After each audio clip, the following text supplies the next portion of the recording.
Okay. All right, so we're here with Nish, the Starcraft Observer, Hello. on TikTok, on Instagram. So what's going on? We just got out of the finals. How was that?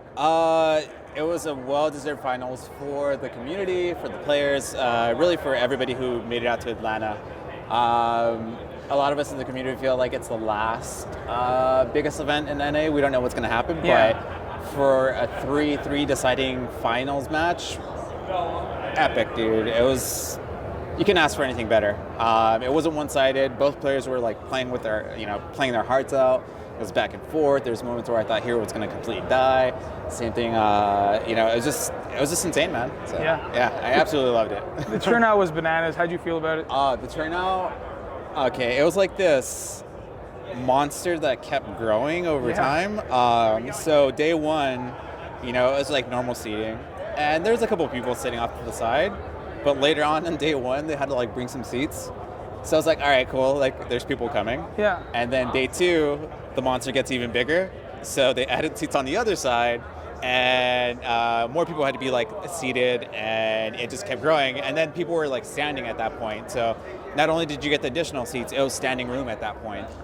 Today, it got even bigger. They brought out like a little futon in the back too, which I don't know where that came from. Yeah. And I was helping out with the seats as well. Like I saw a lot of people like grabbing chairs. I was like, all right, I need to help, these people get their seats. So I was like with them, just grabbing seats, setting them all up. And yeah, like it was massive, dude. It was very reminiscent of BlizzCon. Obviously not a huge like amount of people in terms of BlizzCon and the amount of seats, but it was like at least half of that. And dude, it was just pure passion in that hall. You can feel StarCraft alive, essentially. So it was very beautiful to see.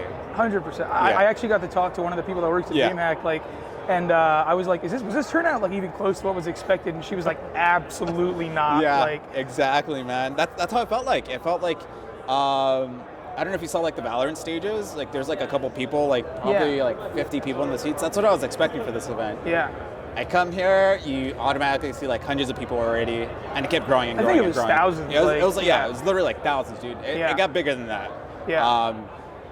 And yeah, like it just exceeded all my expectations, because I've been to other events and, they've had some, like hundreds and stuff, but nothing on this scale. Yeah. It was just absolutely insane. Yeah.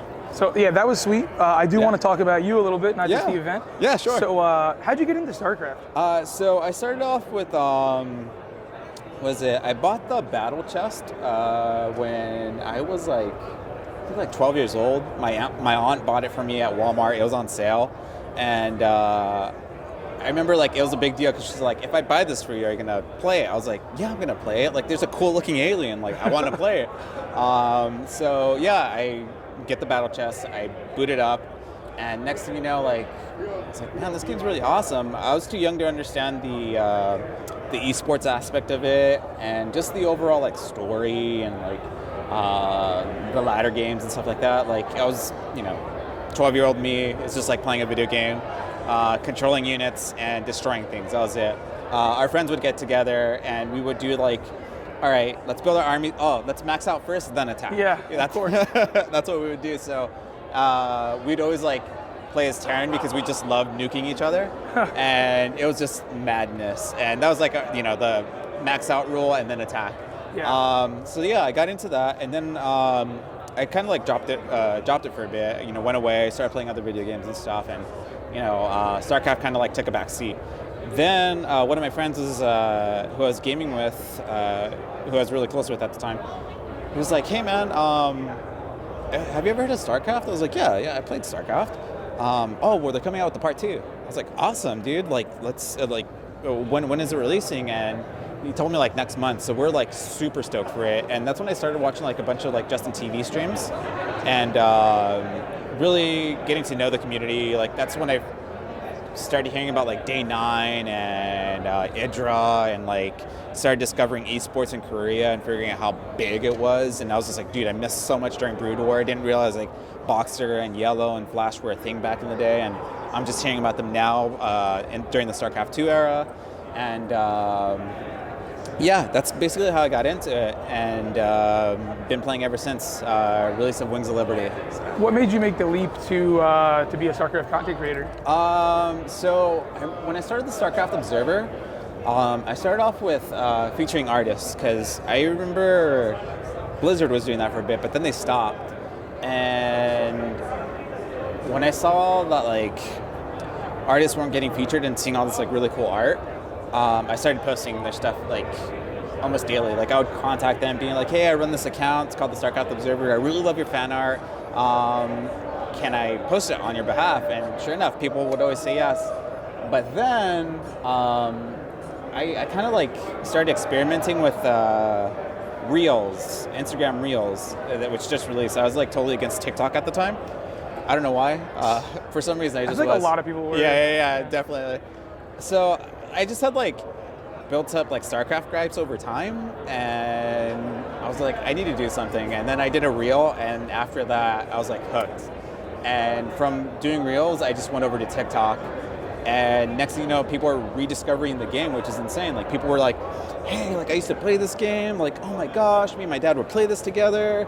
I can't believe it. I finally found StarCraft TikTok. I finally made it. So yeah, the leap was basically experimenting with some content. And next thing you know, like I loved making these like meme type videos. So yeah, just came together naturally, I guess. So it was a matter of time. Yeah. Do you think you're reaching a lot of people on TikTok that otherwise maybe wouldn't be consuming StarCraft content? Yeah, no, I'm definitely reaching a lot of people that don't normally consume StarCraft content. A lot of questions that I get in the comments of my videos are just like, what is this game? How can I play it? I want to play it. How do I learn? Where do I go to learn? Even like people who go to my TikTok videos will discover my stream, and they'll come into my chat being like, hey, I want to play this game, how do I learn? And then I'll refer them to like Pigs Bronson GM as a base, because he's like a professor and he maps out everything like really, really well.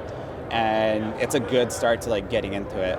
But yeah, like I'm encountering so many people who have never encountered the game before wanting to play, which is absolutely incredible after like 12 years now of StarCraft 2, It's bananas. Yeah, it's crazy. So I'm really happy making the content and reigniting that like interest in people and getting their curiosity going about this RTS that's been around for a while. So, Is there a potential that you're going to pivot to something like Stormgate or from Frost Giant?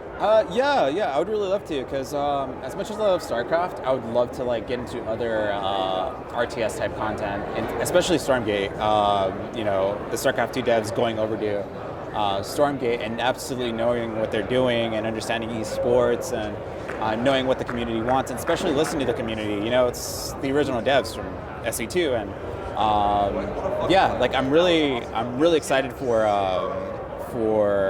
creating content on that behalf and encountering a younger community. Because what I feel is going to happen is that when Stormgate releases, and if it's a really great game, it's going to be how Wings of Liberty was, where it ignites everybody's interest, and people are going to want to play RTS again. So I want to be able to not only create Stormgate content, but also create StarCraft content as well and have them feed into one another, and that way, they can discover like where it all started from. So. Yeah, I totally agree. I think it's not a zero-sum game. I think just because people are going to like Stormgate doesn't mean they're going to stop loving StarCraft. Yeah. And I think that people like yourself, who I think, I don't know if you agree, but like you appeal, I think, to a lot of casuals, which is important though, right? Yeah. I feel like the hardcore people is almost not important, right? Because like they're hardcore, they're going to watch you no matter what. Yeah. But I feel like content like yours really kind of helps draw people in, which is like, it's special, it's important. Yeah, I think one of the things I try to focus on too is like making it relatable. Yeah. And not making it super like meta complicated where like only pro players or like high level players would know. Just stuff that you run into on the ladder every day, or even like when you're in a co-op or something. You understand it and you relate to it, and it feels like somebody's like finally understanding your frustration, So that's why like when I make TikToks, I try not to only make Terran related ones, but I try to diversify into Protoss and Xur again. I try to appeal to the casual side of gaming as well, because it's not only like the the pro players and the competitive scene that keeps the scene going, but also the casual gamers. Like the co-op scene is just insane. Everybody like that doesn't play competitive here almost always plays co-op. So yeah, like I try my best to appeal to everybody. So. Yeah. No, like the casual view is crazy important, and like one thing I heard a lot at this event was like people talking about the game that had no idea what they were talking about. But like, and that brought a smile to my face. Because it's like, oh, cool. Like there are people who really are not like crazy into this that are here today, and like that's important. You don't get turnouts like this without them. Exactly. Like today, like a great example I had today was so I was around with a lot of people that I know, like Lord Cranial, Captain Hoppa, Dave Testa, Flapjack. Like we all know the game and we can talk about it. But somebody who's never encountered it like came up to us and saying like, hey, what game is this? Oh man, this looks really cool. Is this complicated? And they started asking me a bunch of questions. So I immediately like went away from that group of people that I know because I felt it really important to educate this person on what StarCraft 2 is and getting them into our community and just getting their interest going, similar to how I do it with my TikToks. Reigniting that interest. Like I'm going to spend a lot more time with somebody who's really interested and curious about this game, so I can get them into it. And then I was pointing them to a bunch of resources like I usually do, and they're just like, oh my gosh, yeah, like, I just saw this final for the first time and I want to play now. I was like, yep, well, here you go. You can go to the site, you can download it for free. You can also go to YouTube and like look up StarCraft related videos. I pointed them to like Pigs Bronze GM. I also had them add me, so then that way I can point them to other players that are better than me and coach them. So I felt like stuff like that's like more important to me than I don't know. Like it's kind of complicated to say. Like somebody trying to come into the scene, I feel is really important. Yeah. And so basically what I did was like I strayed away from the core community group to like this new person to bring them in. And bringing in new people is like really, really important. So I think it's really good for the scene. But, that was an awesome thing that I ran into today. And next thing you know, I was like really great friends with this person, and hopefully we get to see them on the ladder. So thanks so much for talking to me today. No Nish. problem. It really means no a lot. problem. So Starcraft Observer on Instagram, on TikTok, on YouTube too, right? Yeah. You can follow the Starcraft Observer on YouTube, TikTok, Instagram, Twitter, Facebook, any social media, Pinterest, wherever your heart desires. And there's a podcast as well. You can follow the Starcraft Observer podcast. Got a bunch of interviews coming out and basically featuring the community. It's not just about only the pro players, but also the community itself and what brought them into StarCraft and how it changed their life. So. Yeah. Sweet. Thank you, dude. Awesome. No problem. Thank you so much.